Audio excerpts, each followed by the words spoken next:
Welcome to Ascension of the Chessmen, diving into the esoteric, occult, spiritual, and conspiratorial aspects of life, focused on solutions to the problems we face in our everyday lives. Let us ascend above all differences. Let us be the light in darkness, a breath of fresh air to those who can hardly breathe, and together awaken into greatness.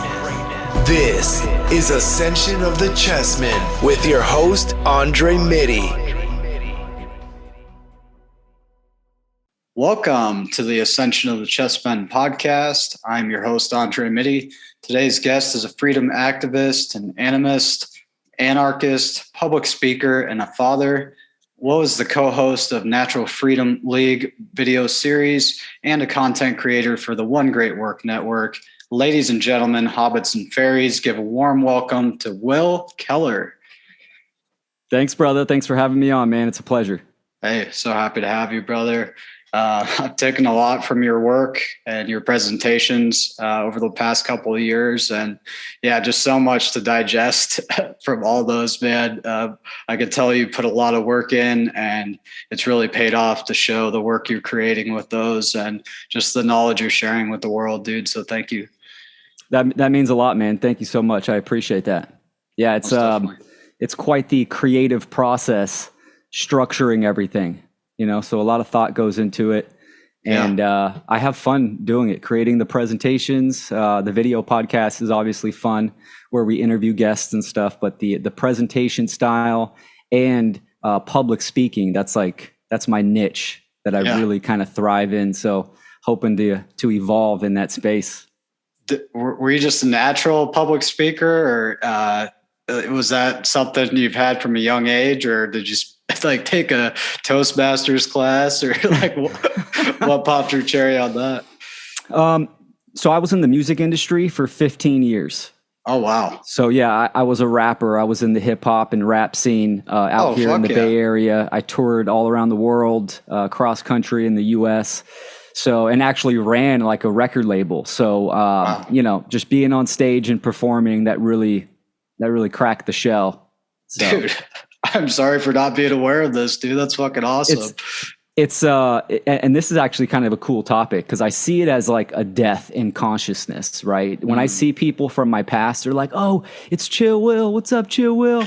And they always want to know, when's your next album coming out? And it's like, man, I haven't put any music out or rapped in like 7 or 8 years. I mean, my daughter just turned 9. So as soon as I became a father, I had a shift in consciousness, and it just led me down my other interests, which were occultism and studying the laws of nature. So, but beautiful. So that level of consciousness, is dead and gone, and that's not a bad thing at all. Right. I've taken attributes from that time period of life, and I can apply them now. Yeah. So that's a beautiful thing, man. I have to ask, what were you getting more into the occult and, altered states of consciousness through your music back then? Or do you feel like you were still in that stage of your life where you were still figuring stuff out and getting to that point where you would dive deeper? Good question. So even as like a young kid, I was very into mysticism, not really getting into the occult traditions, but fascinated with history, the fantasy worlds, magic, and this kind of stuff. And that was just kind of like an interest of mine all the way up. Wow. But then getting into music, I pretty much embraced my ego and stepped into that role. So, it's like the cliche, it's party music, right? And there's some good tracks there, I kind of coined it like feel good music and stuff. And that was good. But no, I didn't really, I don't consider myself a conscious hip hop artist in that time period.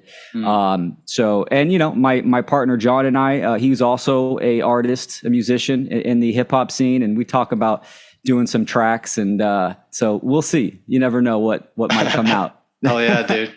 Yeah, I could never develop a flow, but I enjoyed freestyling back in the day. And, I've written a lot of poetry, and I loved rap growing up. And for me, it evolved as far as my musical tastes, not only other genres of music, but different levels of rap music, even, finding those conscious artists. I mean, some shout outs to like Low Key and Immortal Technique, Akala, Talib Kweli, like some of those guys that were, putting down some real knowledge into the music and not just the usual radio music, and so I still have love for rap. I'm more of a reggae guy now, but I think all music can be medicine with the right intention and, the right meaning behind those words you're vibrating out into the ether, Oh, yeah, absolutely. I mean, towards the latter years of my music career, I actually started doing like kind of a hip hop reggae, kind of like a Dirty Heads. And I had a band and everything, and we would do, it's actually funny because it was Strawberry Jam Band. So like we'd go to these gigs and just straight freestyle and jam out with the band. And it was that type of style.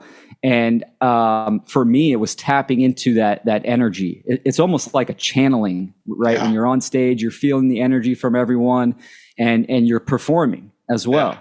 So I really, really dug that energy, and I can feel it when I'm on stage presenting information to people, when I'm making eye contact and communicating certain topics to people. So there's some similarities there, which I really like. So, but 100%. Music, and this is kind of a catchphrase that I've been saying often, is that we don't need leaders, we need more artists. Because how can you affect and reach the unconscious masses? Right. You do that through inspiration. We all know speaking truth to family members, friends, or the general public, harsh truth especially, a lot of people close up and they're resistant and they're defensive. So, be the change in the world, the cliche is, right? So what we really want to do is, through our work and our creative expression, we want to inspire people. And this is what art actually is, right? So, I mean, music, dance, poetry, podcast, public speaking, all of this, they're art forms of just creative expression in action. So that's where I kind of feel like that's where we need to go as educators. And, plus a leader, what does a leader do? A leader leads you down their path, right? So a leader creates followers, either consciously or subconsciously. So, and it's different from a mentor, right? A mentor is someone that you seek out. That's like a stepping stone of consciousness for you to gain information for your own awareness, and then you move on. So they're two separate areas, in my opinion. Wow. So art, man, and then we put point. Like we do this now. We're doing art in live in effect right now. The act of doing the art, and then you'll put it up online, and then it's an artifact.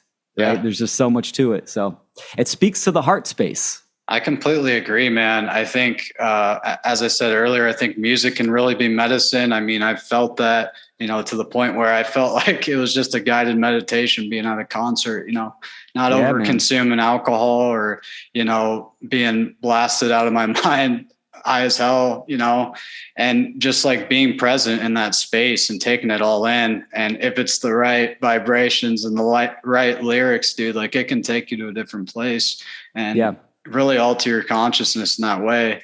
It also makes me think, because this is really bringing up a lot of Keller lectures for me, as far as like pushing the envelope of art and creativity just out there and to keep building upon that. But it makes me think of comedy and the art form of comedy and how you can really push the envelope of what's acceptable and what's not, and cultural norms and political correctness and all this nonsense that we're subjected to in everyday conversation. But people go to a comedy club, they go to laugh. So they go with the expectation that nothing's off the table is what you could laugh at tonight, because it's all a joke, right? Yeah. But you could lay some truth in there. You know what I mean? And you see guys like Carlin and Hicks doing this in the 90s. I think they were the real trailblazers of that. And, there's some guys still around doing it today, but that was always a childhood dream of mine. And I did a 5-minute set in the past, man. And that is a lot to like get up on stage and perform in front of people, man. Like there is something to be said about that. And I'll never forget, man, the biggest laugh I got all night was being able to laugh at myself. Cause like I told a joke and I just remember saying, well, I thought that was funny. And then I started laughing. The whole crowd just died, dude. That's great. That's great, dude. Man. Humility. Ever since I was a kid, like in my own internal ecology, I was just hilarious to myself, right? I mean, there's some things I take serious, and then there's a lot of things that I don't take serious. And I kind of pride myself on being goofy and silly and shit. Right. And it's that quality is great being a father, right? Because I kind of tap into the childhood innocence, and it's fun. But comedy is huge art form that has major influence. Yeah. So that's cool, man. Totally, man. So stepping on stage is definitely no joke. I had to kind of relearn or remember when I first started doing some public speaking. And I've only done like probably talking about, freedom, natural law, morality, about 7 events so far. But the first time I did that, it was about 40 people. And, I'm not going to lie, I was nervous, and I kind of had to, re-engage and reactivate that space, that energy. Yeah, I feel like I'm still working on my vocabulary. I'm still at that level of learning, but I'm trying my best, man, and I'm putting one foot in front of the other. And as you always say, I stand on the shoulders of giants, and just taking what you can from those mentors, as you said, separating the mentors from the leaders, and being a follower versus just someone willing to learn and take in new information so you can change and you can evolve and grow. But yeah, man, it's been a continual process for me. But yeah, I wanted to get your backstory. So I usually start my show off with this first question before we get too far in. Yeah. I guess for those who aren't familiar, man, can you explain what it is that you do? And I guess what woke you up to realizing maybe there's more to this life than you originally taught or thought? Excellent. Great first question. Yeah. So kind of how I was talking about earlier, I was definitely into altered states, even as a young child, right? And mysticism. Inherently within me, there was something different about reality. I was very attracted to nature and how she operated. And that I quickly gained an awareness that how human beings are living, there's something off. Like public school seemed very artificial and almost like a joke. Oh, yeah. Police officers were just very, I inherently knew that the roles that they had weren't good. Right. So, morality and morals and values were pretty strong in growing up in my childhood with my parents. So, it was do no harm, right? Treat others how you want to be treated. Right. Yeah, exactly. So, coming out of my music career, partying and all that stuff, I actually fell into drug addiction, which flipped my world upside down. And by this time, I was already studying the occult, a lot of mystery traditions. I love the knowledge in there, the esoteric realms. But then falling into this, obviously, it seemed like it was accidental, right? I was unconscious to what I was doing, my own actions, kind of being in a party scene a little bit, and then one thing led to another, and now I'm in this hell, my own personal hell of addiction. Yeah. And looking back on it, I'm blessed for that experience, because what it did was it forced me to look within myself and look at the mirror and ask myself, how did you get here? Why do you do the things that you do? And really do a self-synthesis of how my own mind operated. And this sent me on a path of self-discovery. Shortly after becoming a father, puts the pressure on trying to elevate yourself and be a better person. So overcoming drug addiction, and that was, mind eye-opening to say the least, really. Because then I applied those techniques to everything. What was the drug of choice? Not that it matters, but maybe it was pills. It was opiates. Yeah, it was opiates. Man. For sure. You know, it's like you pop one, have a good time, and you're popping a couple, and the next thing you know it's like, right. I remember I called in to work and I do construction, and I was like, damn, I got the flu or something. I was sick. And then later on, it dawned on me that I was going through withdrawal.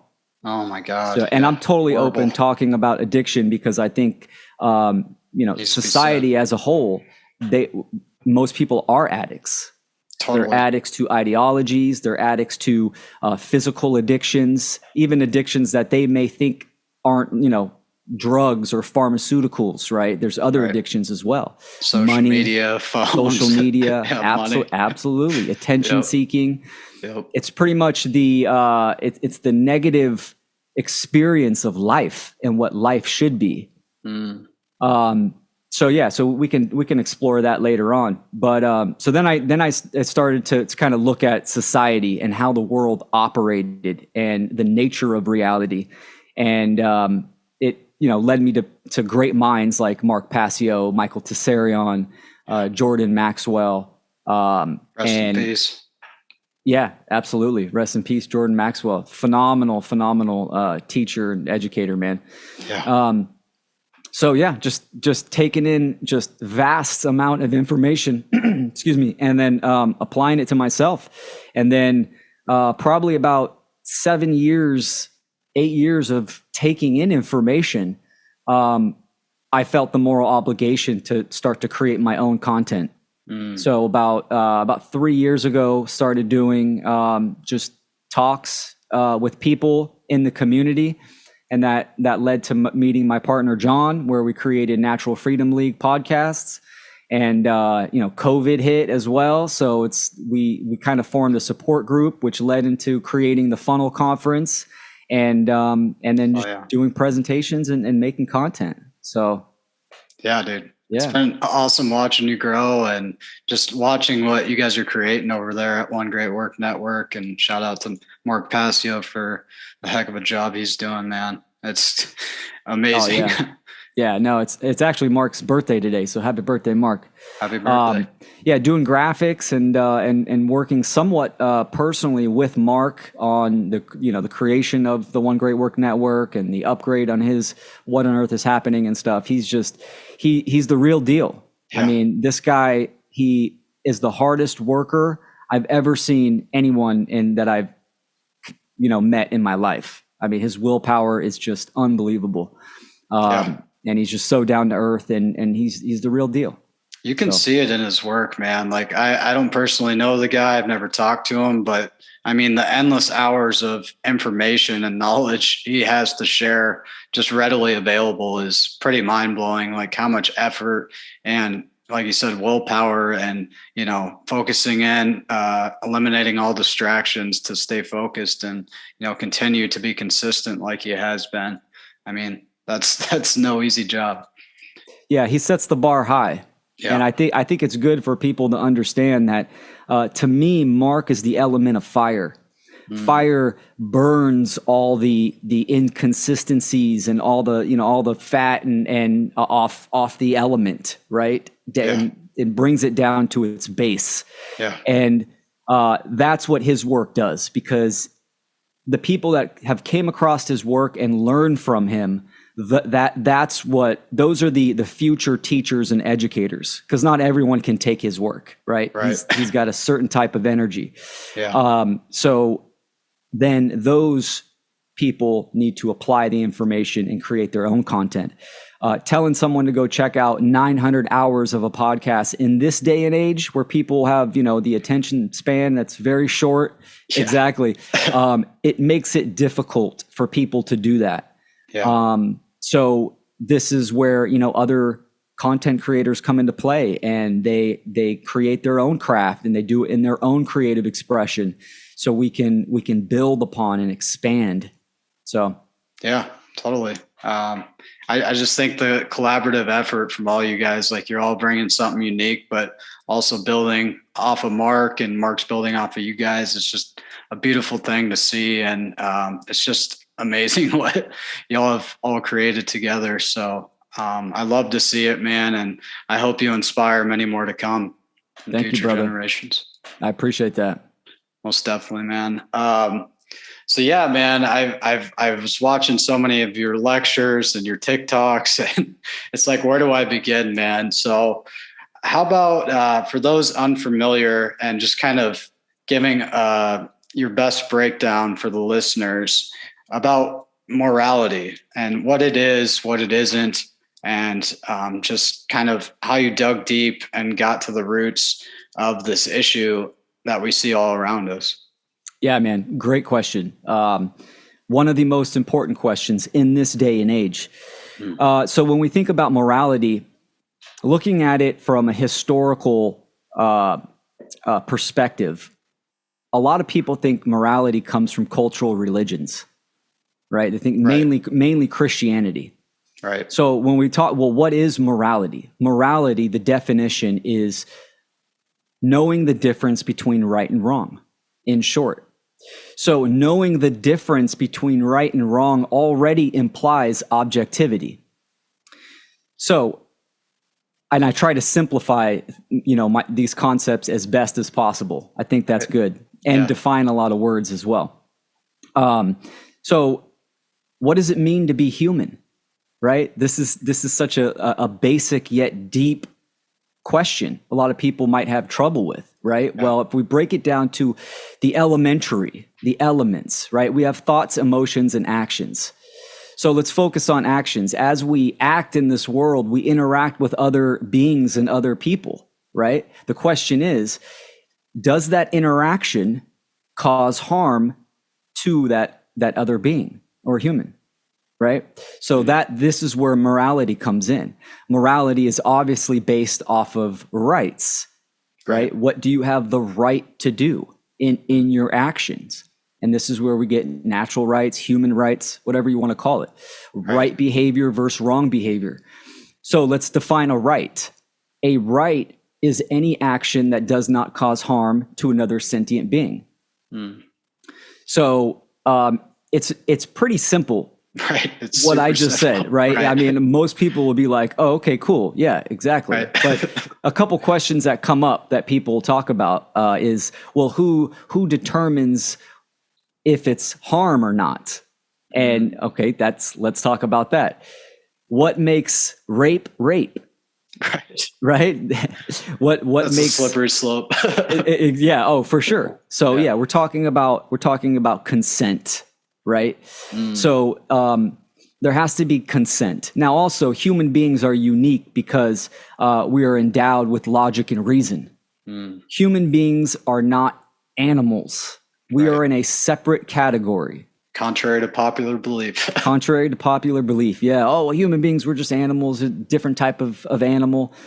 We have animalistic qualities, but we are leagues away from the animal kingdom. Because we have the higher order thought functions, the neocortex, we're able to use logic and reason, and also empathy and the heart-based intelligence. The majority of people know when they do something wrong. The question is their ego in the way and justifying that action? And that can be immediate. Right. So that kind of gets into, mental issues and programming and conditioning. Yeah. So we have a couple mechanisms. We have logic and reason, right? And then we also have our emotions, energy and motion, meaning that when we see or we interact, we can feel if something is right or wrong as well. Right. So putting these together, we're fully capable of discerning morality. And morality is objective because obviously the object is the human being, right? The objective is the action or the behavior. So is there harm or not? And it doesn't matter time, location, or what anyone says, right? It's like, is there any justification for murder? Right? No. Someone might say self-defense. Well, murder and killing is something totally different. No, there's the whole eye for an eye thing. Yeah. Oh, yeah. Yeah, definitely. Absolutely. So it's good. That's why I said the elementary, because we have to have a firm foundation. Our cornerstones have to be solid, and then we can build on top. When my group and my partner and I, John, we like to go out into the public and go to these events. And, you know, we have signs and we pass out information and we try to educate people on the street. And it's fantastic because I've learned a lot about communication, comprehension, and just skills in general. And you know, you're interacting with people, so you never know what they're going to say. Right. But a lot of people, some common threads are when you get into, for instance, like morality, the ego steps in and wants to try to justify it as much as possible. So they get these crazy ideas. What if your wife is on the railroad tracks and then, you know, 5 people you don't know is on the other railroad tracks? Like, you know, which lever are you going to pull? It's like, dude, that situation's never going to happen. Right. So this is what the ego does. The ego does not like absolutes or blanket statements or even objectivity, because this is what the purpose of the ego is. It's about the subjective, about the individual, right? Nihilistic. Yeah, exactly. So I know to take care of myself, and you know, I don't think I identify with, you know, the computer or people around me. So yeah, kind of went on a tangent. Yeah, but no, that was great, dude. Yeah, I think that's the core foundation. You know, if we're operating thinking we can make our own rules, like we're bound for devastation and destruction, you know, I mean, it's just inherently written in the code. It seems like that's the problem you've created, and the end result is going to be chaos and, you know, not a place you'd want to end up. And I feel like we put values on the wrong things rather than what's really important. You know, it's like we don't even have a state of gratitude we live through. You know, we're always complaining, or it's the next thing that's going to make us happy. It's like this destination addiction. Like we get so subjected to, you know, I'll be happy when I'd have this or when I do this. It's like, why can't you just like be happy in the moment you have? Like you could be dead at any minute. You could get hit by a fucking car. Like anything could happen. Like just have that state, like you could die at any moment, to live through, because I think with that mindset, like there's nothing that's stopping you from being great, you know, rising to your true potential and to be at your best. You know, there's no other choice at that point. You know, I love in the native tradition, they often say, Hoka hey, today's a good day to die, you know, and just surrendering to that, like this is temporary and you could go at any minute. So you might as well, you know, make the most of today. Carpe diem, if you will, you know? Exactly. Yeah, man. Happiness is not having more. It's being comfortable with less. Because when we die, we're not going to take any of this with us. It's just going to be, you know, just ourselves, the internal spirit, soul, mind. So yeah, I mean, the cliche term, know thyself.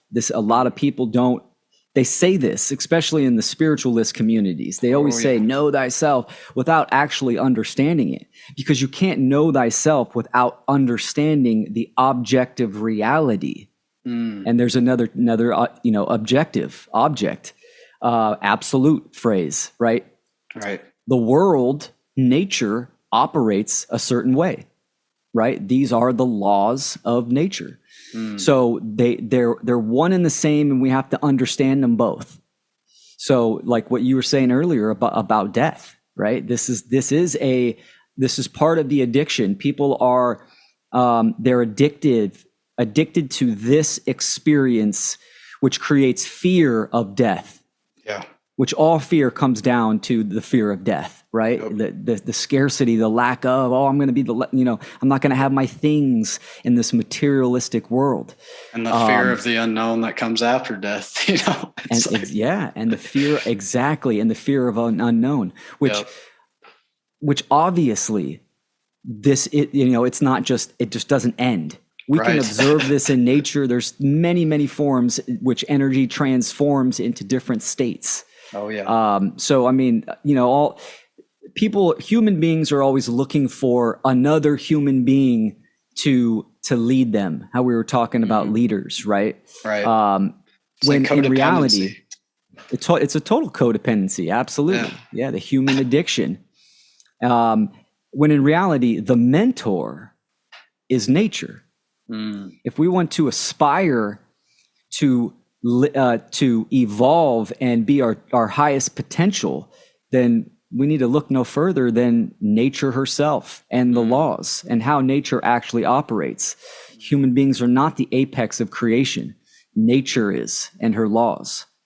So, it's fascinating. It's the whole category is so simple yet complex. I mean, I think people make it complex, right? Right. And a lot of the things that we've talked about thus far, I've had a lot of people, even on the streets and stuff, agree with me. Now, the problem is, this is where it gets tricky for a lot of people, is when you apply it to the world, right? And it's like, okay, well, you agreed that, I can't harm you and you can't harm me.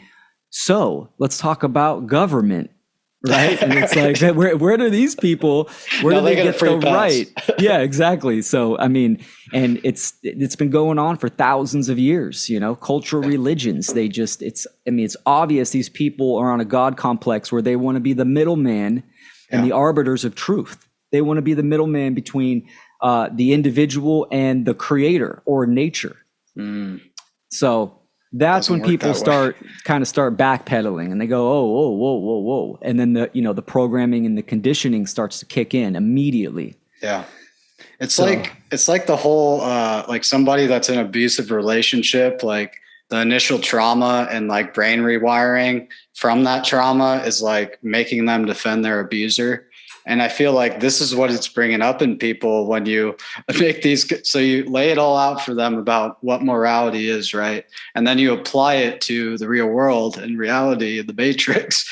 And all of a sudden, this defensiveness, and they put this wall up of defending their abuser, and not being able to see outside of that. Like, well, they've saved my life. Like, they provide all this for me. They do all this for me. But what about all the abuse?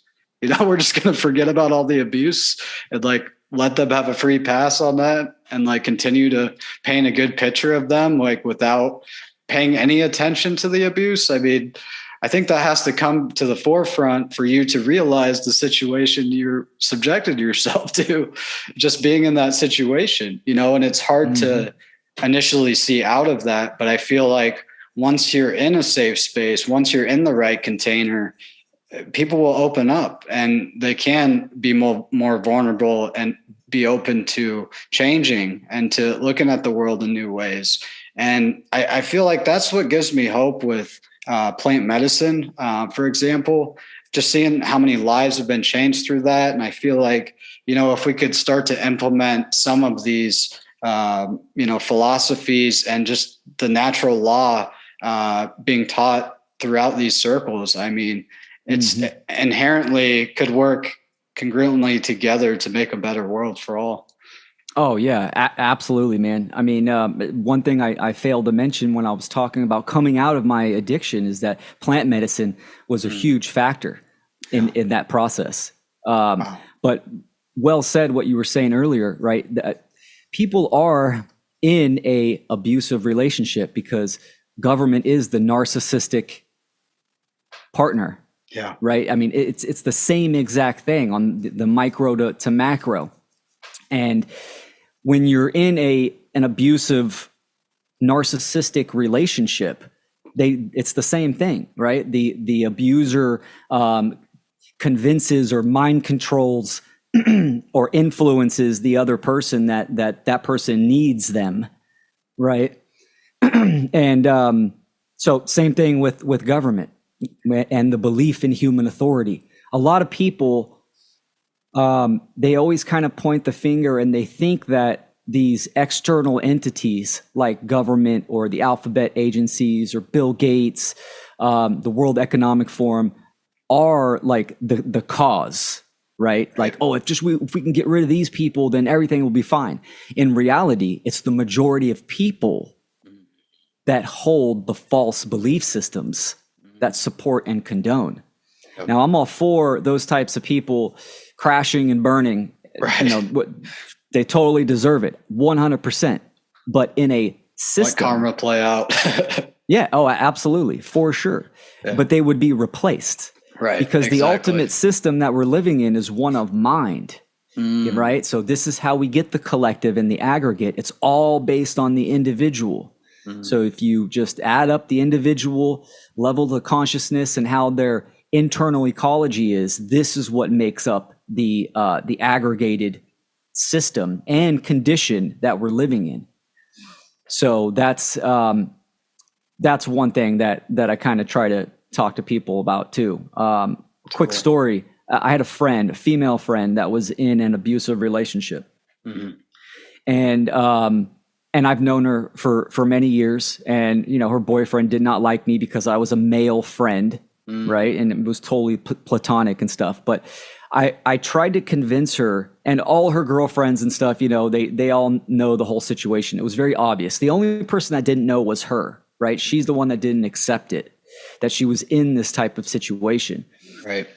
So talking with her many times, I pretty much convinced her or influenced her enough that she would go spend time with her family and friends, because, you know, he had the situation locked down. He would get mad and it would get abusive, even if she would see her friends.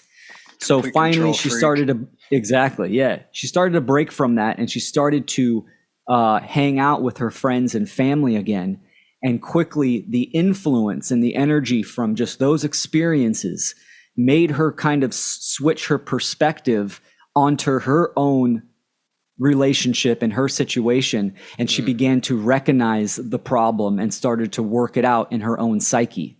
Wow. So this kind of goes to the similarity is community, us having these conversations and inspiring people and creating content, and also networking.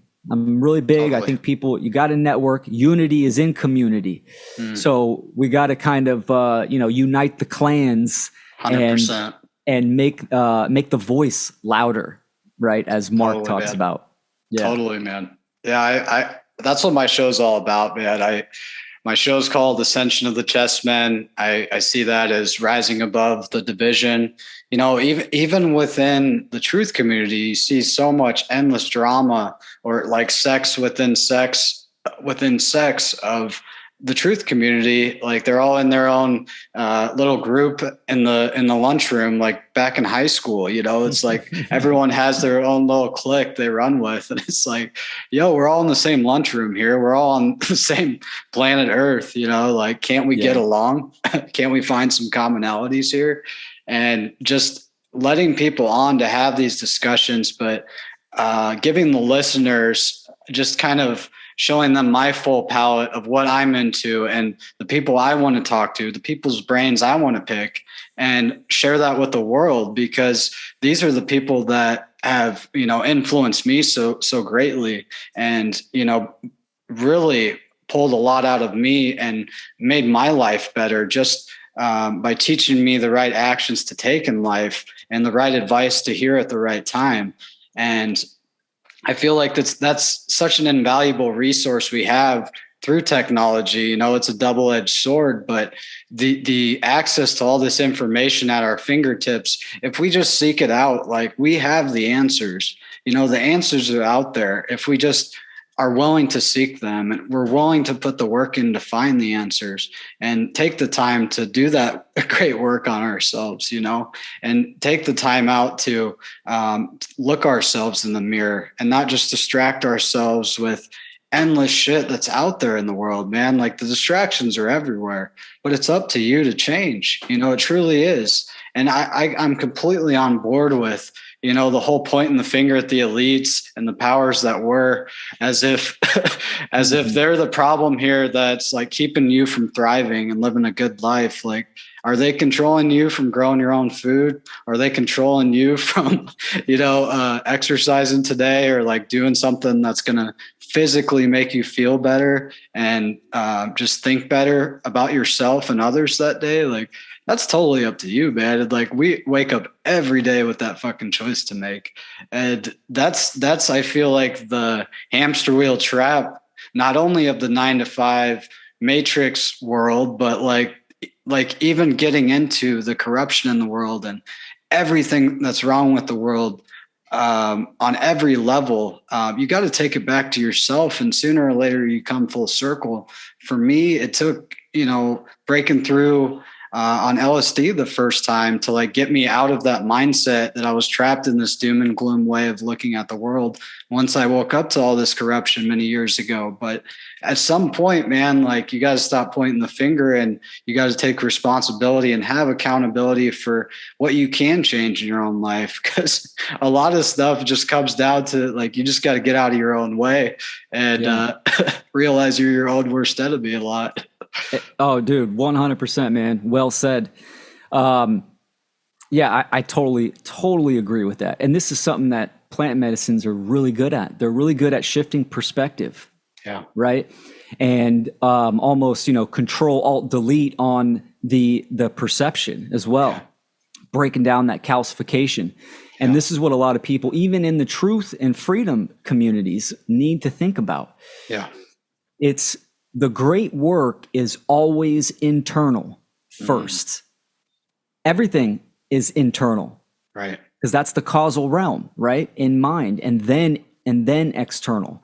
So most people in the truth and freedom movement, whatever topic they're on, that's the end, that's the ultimate truth. That's the end result. That's what I have to focus on. When they're not even questioning, they're not even backpedaling and shifting their perspective within themselves, right? Because like you said, the narratives, they're speeding up, and I mean, they're getting faster, in my opinion.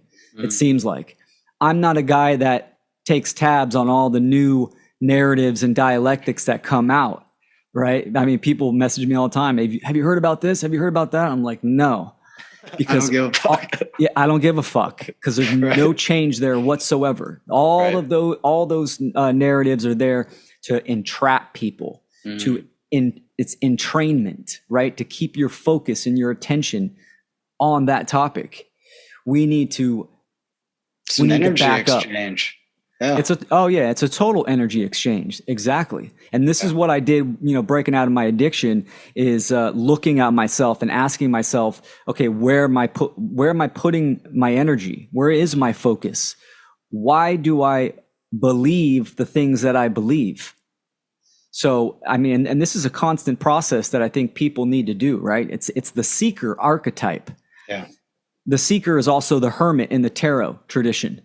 And the seeker is constantly refining and evaluating and, seeking self-synthesis in his or her own understanding, right? When we gather information and then we process that, and then we put out our conclusion, that conclusion creates new grammar, right? What I've explained is the Trivium Method. Right. So, for instance, when Mark puts out, all his information, that's the new grammar for people to gather and then process, right? And then we can put out our own conclusion and stuff too. Right. So, but we can do this internally as well. So my point is that a lot of people need to look at themselves internally and ask themselves, what am I focusing on, and why? Why am I focusing on, baby formula shortages? Correct. It's fucked up, but there's no change there, right? It's like there's no change at all. That's just the realm of the effects. It always comes back down to psychology and the mental realm. Yeah. So, energy exchange, man. I mean, it's huge. It's huge. It just makes me think, dude, like I thought of this too, like when I was starting my show of like, going down to Orlando and going to Soul Quest to drink ayahuasca the first time a couple of years back. That really changed my life. And I got really into the plant medicine communities and the spiritual communities online, and just different integration circles and everything.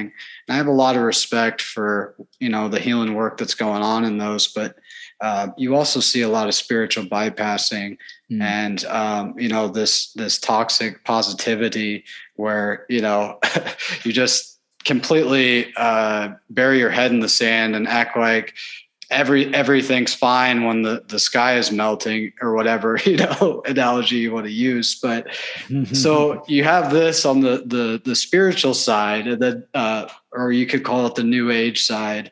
And then you have the conspiracy truth community side, which is very like black pilled and doom and gloom and doesn't have a balance either. So like, I feel like what Mark is doing and what you guys are doing with the Great Work Network, like you are walking balance in line with those two polarities, of just the logic and reason to be able to look at the world and examine it and come to your own conclusions, but also doing that internal work on the more spiritual level, on the spiritual side, and finding the divinity within you. And I think that's a beautiful thing, man, and goes without saying. But I think this is the dilemma we're kind of stuck in. And that's what I was trying to bring to the table with my show, is just trying to, build a bridge between the two communities to see that, we have things to learn from each other here. And there's a lot we can build off of if we're just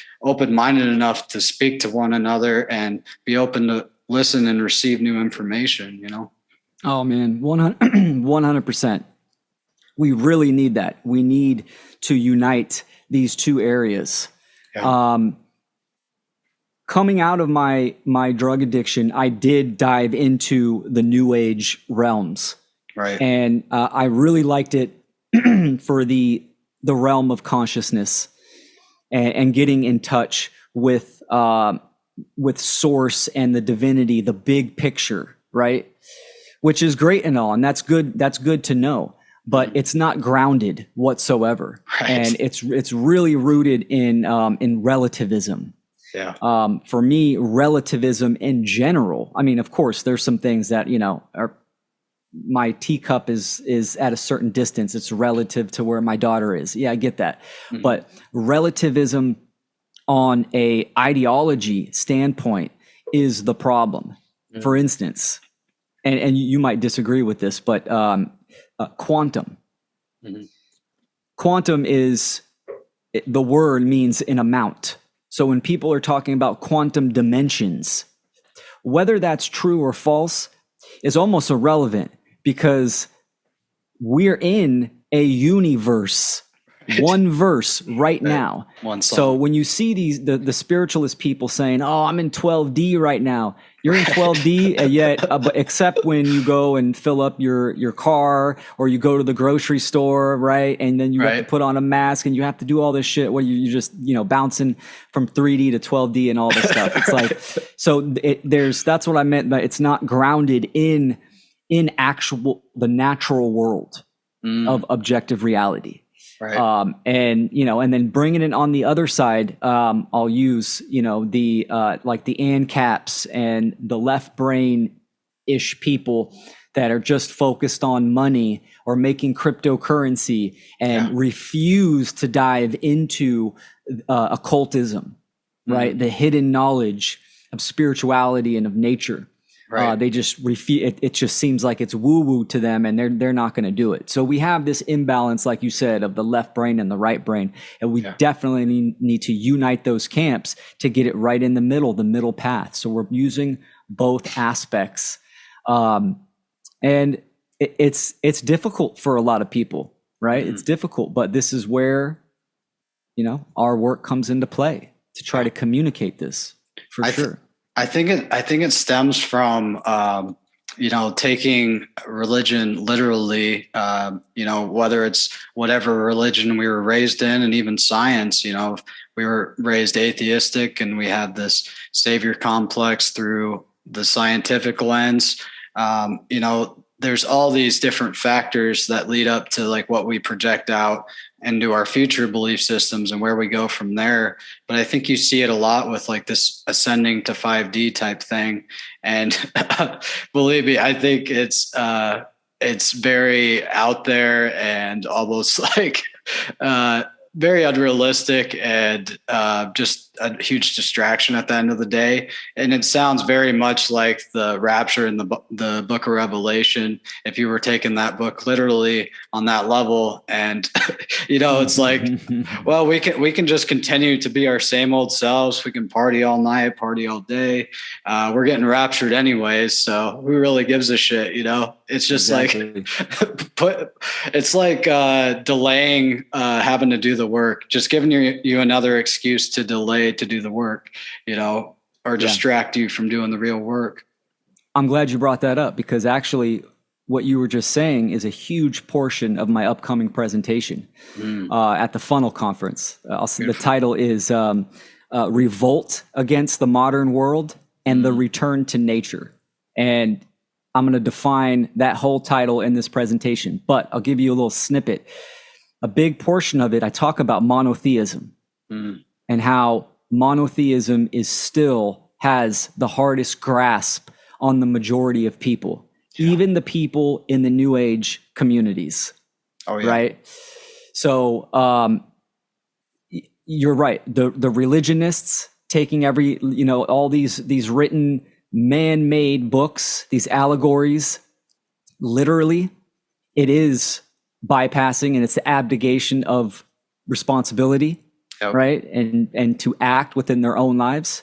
And then you have spiritual communities, pretty much doing the same thing. But one thing that's really huge, especially in the truth movement, is victimhood. Right? Like what we were saying earlier. Oh, it's the Great Reset. It's all their fault. Bill Gates. It's all Bill Gates' fault. But Klaus Schwab. It's like, what are you going to do about it? So we have to create action, right? Act, full circle. Action. What's act? Act means to perform, and then ion, which is energy. Action. So we need to create energy within our own lives. I'm really big on affecting change within like a local community or a local area. To me, well, in my own personal work, it's twofold.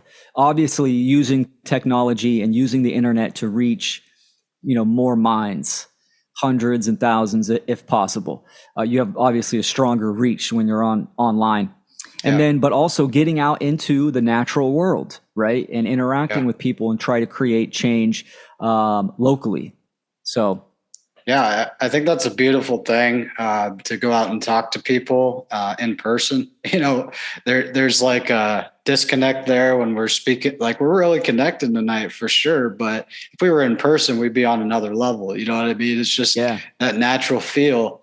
And I think when you're interviewing people about these topics, man, it really plants some seeds, man, that really could grow massively over the years. And I think over the last couple of years alone, I've seen a lot of people come out of their own caves, man, and really open their minds to, wow, there's a lot more going on here than I thought. And, it's really giving people the opportunity to do so, because I think it's been completely obvious that we were all subjected to a massive IQ test over the last 2 years. And it created a lot of division, but it also showed people's true colors and really made people elevate to the next level, if you will. And,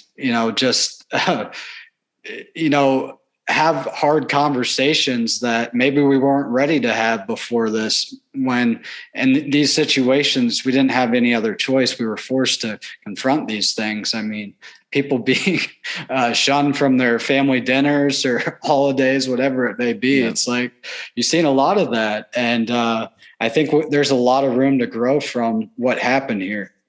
Oh, yeah, 100%. We're definitely living through the transitional period of the new control system. Yeah, for sure. It's very similar to how the Crusades, a long time ago, when they were, eradicating all the pagans and animists out of society because they're implementing the new cultural control system as well, right? It's kind of similar to that, but obviously we're in the technocratic era. But on the opposite polarity, in a more positive light, we've seen, and I'm definitely not going to say there's a great awakening. I say there's a great awareness, because what we've seen through all this, the scamdemic, is that more and more people are aware that something wrong is happening, 100%. or even government corruption. Something's bad. So we've seen an uptick in people going public and communicating to the public that something's wrong. Now, I think the majority of those people are still focused on, just the effects. And this is why bringing it down to morality and natural rights is getting down to the causal factors and how to create change there. Yeah. Because, there is no political solution. It doesn't matter, if a libertarian ever gets into office, right? It's like politics is it ain't theater. gonna happen anyways. It ain't gonna happen. Yeah, exactly, for sure. It's Pepsi or Coke every time. Yep, every time, man. So it's all about. So there's a great awareness, and this is where influence comes in. Yeah. And for the listeners that are unaware, if you wouldn't mind giving a brief or your own brief definition of what animism is and what it means to you. Oh, nice. Yeah, excellent. Something I am going to touch on into my presentation as well. Beautiful. So how I see animism, animism to me is an operating system of mind.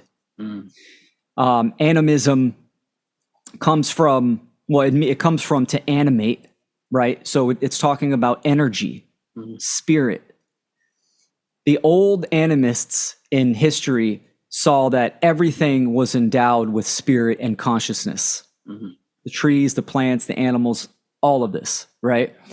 And which is true, right? That life force energy runs through all of it. Oh, yeah. So when I am an animist, and I think that, and I'm going to explain this in depth in my presentation, while this operating system of mind can be extremely useful nowadays, because when you start to view the natural world and its interactions, how we're talking right now, if you start to view it as energy and consciousness, you get a more clear and accurate perception of what's going on. So there's a lot of psychology, because when we talk about consciousness, there's levels of consciousness, right? Like when I'm out in the public and I'm communicating with people, I'm asking some questions in the beginning to get a feel of what level of consciousness they're at, and then I know what to bring up. Right. You got to gauge people. Exactly. If they say, well, I can't wait to vote, I'm not going to dive into, the pedophilia ring at first, right? I'm going to be like, okay, let's start from a different direction. So this is so animism, it's an operating system. It's a worldview on how to look at the world as energy and consciousness. So, and I'm somewhat keeping it short because I don't want to blow my whole presentation, but yes, but anima mundi means soul of the world, or living nature. So it's very fascinating. In the animism's also considered for historians, right, as the root religion. So it was animism, and then went to like paganism, where it was polytheism, right? So they were worshiping gods. Animists don't worship multiple gods. They just see nature as nature is. Wow, that's powerful. And then from there it went to monotheism, and that's where we're stuck in. I think there needs to be a revival in animism, but explained correctly in modern terms. So. That's deep, dude. Yeah, I had to look up the definition before that when I was reading your bio, and I was like, oh, wow, this is what I already believe. I just didn't know this was a word, the definition behind it. But exactly. Wow. How many people make sure the listeners knew what you were talking about regarding animism when you brought that up earlier. So I wanted to make sure that was out there. So they were. It's a great question. Yeah. When I do interviews and someone reads my bio, they kind of say that word, but don't ask a question on it. So I try to kind of tap into that a little bit. But I did. Here's a good example of animism. The majority of people right? If you have a pet, a dog or a cat, they see their pet as family, right? It's like it's a family member. Like they see its personality and its characteristics, and I mean it's just, but they don't apply that to anything else, the natural world, to anything else. Right. It's just cows are cows, hamburger, that kind of stuff. Yep. So that's a good example. Double standard. Yeah. That's a good example of animism. That's beautiful, brother. I also wanted a couple brief definitions of exoteric and esoteric, history versus mystery. I really loved how you put this. And I always, looked at history as his story, but I never looked at mystery like my story almost. So that was beautifully put, brother. Cool, man. Yeah, thanks. So we'll start with the exoteric, right? The exoteric is the outer ring, the outer shell. So, for instance, we were talking about cultural religions like Christianity. They take the Bible as it is, like it's literal, right? The esoteric would take the Bible and decode its allegory and its deeper meaning. So, esoteric means the inner ring, the inner area. And this is the deep information, the hidden, the occultism. Actually, occultism is means hidden, to hide from the eye. So that is just fascinating and valuable to know, because if we look at the majority of people are stuck in the exoteric of reality, right? 100%. They just take reality, how it's shown on the TV, and we have a democracy and we're voting people in office and all this kind of stuff. They don't see the esoteric, meaning the actions and the psychology behind the scenes that are actually running things and their involvement. So history, his story, most people know that history is written by the victors. Right. When you become and you activate the seeker archetype and you start diving into the esoteric and all types of categories, you quickly find out, hopefully, that most history, what we've been told, right, in school for the masses, is complete bullshit.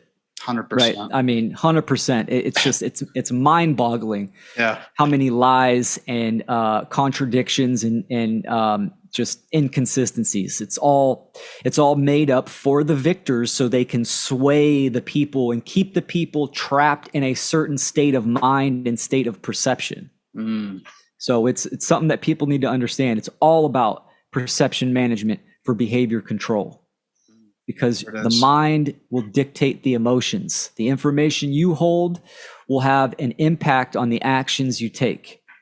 So if they can control the availability of information, or if they can manage the availability of information, they can control the behavior of the masses. So this is his story. Total mind control. Exactly. Right. And government, mind control. Yep. Govern the mind. There was something I wanted to ask you too, that just came up naturally for me. As far as all your research, man, and how far you dug into the occult and all the occult matters, do you feel this was like divine providence to have to seek this out on our own to find the answer or to dive into the great mystery, or it should not have been hidden and there is a divine purpose behind hiding this knowledge, and it was up to the seekers to find it? Or this didn't have to be this way, and it was just done by people that were greedy and stuck in their lower nature, I guess. Yeah. So my opinion is, there was a time period on this planet where this occultism, the hidden knowledge, was common. commonplace. It was common sense knowledge. And there's a lot of evidence that kind of suggests that as well. Right. So at some point, the control system, or the dark social engineers that came into control, they started to occult the information and keep the information for themselves. I do believe that there was manufactured events that collapsed societies, ancient cultures, as almost a reset. And this is a topic that I'm always considering even nowadays, because it makes total sense, logical sense that the people that are in control would almost wipe out civilization to set consciousness back in the majority of people, right? But keep technology and information to themselves. So when society is rebuilding, they can implement a stronger control system and keep certain technologies or information intact within their own ranks. So I definitely think that the hidden knowledge of occultism needs to be common sense. So yes, we need to talk about this. It's our birthright to know this information, and it's available for everyone to discover in the natural world. It's just all about remembering. So and journeying down this path of truth discovery and self-realization. Beautifully said, brother. And that right there is the mystery, my story mystery. I love it. I love it, brother. That was beautifully said, man. I just always love asking this question because I ponder on that a lot. Like, was there a time when this was like commonplace, and like this was like commonly accepted, and you didn't have to like go to a underground speakeasy place to like talk about these things? Like, I feel like it's becoming more mainstream now, like slowly, but like I feel like there had to be a time in history when that wasn't the case, and this was commonplace, like you said. I mean, you can only imagine what that would have looked like, and what a different world it must have been. Yeah, I mean, all you have to do is look no further to the pyramids that are all around the world. Right, that are still standing and cannot be replicated even today. And the pyramids are way older than what his story talks about, right? So 100%. That right there shows that there was knowledge, beyond our grasps on, how they function and how to build them as well. So, yeah, I completely agree, dude. Well, I'm definitely going to have to get you back on because this was a fucking amazing conversation, dude. And you knocked it out the park, man, just like I knew you would. So awesome, thank you so much for coming on, man. This has been awesome. Oh, man, my pleasure, man. Thanks for having me. Most definitely. Well, I'm going to end it with this, man. With all the chaos going on in the world and people messaging you like, this new event happened, false flag, whatever you want to call it, more drama and energy exchange going on where you're selling yourself out. How do you deal with all this in a way of spiritual practice in your daily life? Do you attend to certain routines or rituals that kind of help you stay grounded on the day-to-day? Yes, absolutely. I'm really big in doing a almost like a checklist for myself. I do it in the mornings, maybe not every day, but it's like I take inventory mentally, emotionally, and physically. So I know when, I'm getting drained and I need to take a break. I know myself pretty well. This has kind of been an attribute that I've had almost my whole life. So I know what kind of rejuvenates me, how to ground and center myself and relax and deflect any kind of energy that's kind of sent my way, on any kind of whatever topic, event. So I would tell people, and this could be different. These practices can be different for each person. You know, my checklist of how I'm doing might not apply to you or anyone else. This is a part of self-discovery that people need to find out on their own. Meditation for me is not sitting in a lotus position, right? I'm skinny. It hurts my ass, but I love being in my garden for hours. That's meditation for me. You know, feet in the dirt, ass in the dirt, that rejuvenates my soul, and I love it. So self-care, you know, it's crazy times. We're in a war for souls, and self-care and self-respect and self-love is extremely important, because you can't give what you yourself don't have. And if you're not mentally, emotionally, physically, spiritually intact and adequate, you're gonna, exactly. Good luck. Yeah. And I've seen people throw in the towel. I've seen people, you know, jump off the radar I haven't talked to, trying to do this work, but not doing the internal work at the same time. It's a consistent basis of doing the inventory and, you know, the self-care. Yeah. It's constant all through life. So can't have one without the other. That's right, man. You got to take care of yourself for sure. 100%, man. Yeah, it's a daily reminder for me. I'm definitely a workaholic, and always my life story has been just finding that balance, man, finding that balance, and, you know, knowing when I'm getting off the rails, and just keeping that inventory in check, and like making sure I'm okay. You know, a lot of people forget, man, just to take that time out for yourself. You know, don't answer the phone call or the text or the message. Like, take that time if you need it. Like, you can respond on your own time. You don't have to be on other people's time. Like, you know, it'll change your life with that mindset, you know? Yeah. And like I said, I'm an animist, so I'm constantly looking at everything as energy. So I'm very aware on how much energy I'm putting into something, what type of energy. And, you know, it's like I'm a father as well. So, excuse me, when I get into deep stuff, heavy shit, right? And then I sign off and I go and play with my daughter. You know, I got to clear myself, detach from that, and focus on dad life. So I've had a little bit of practice as well. But yeah, man, definitely. You got to take care of yourself.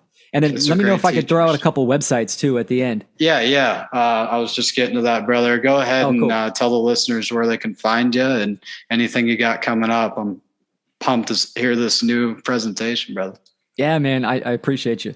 Yeah. So my website is naturalfreedomleague.com. We do a video podcast every Saturday, mostly every Saturday, because we have the conferences coming up. So we're kind of doing every other. But and we have presentations on there. My partner John is coming out with some great his own content, and me as well. And then we have the Freedom Under Natural Law Conference #2. The second conference is called Convergence. We got some huge names. We're expanding from last year, and it's going to be fantastic. So I'm doing a presentation there, and also one of the hosts. And then I'm doing a presentation at Funnel, freedomundernaturallaw.com, and that is September 10th and 11th. Beautiful. And then I'm doing a presentation at Shattering the Illusion Conference, which is September 24th. And that's shatteringtheillusion.info. Sorry if I missed this, but were all these online events, or are they in person as well?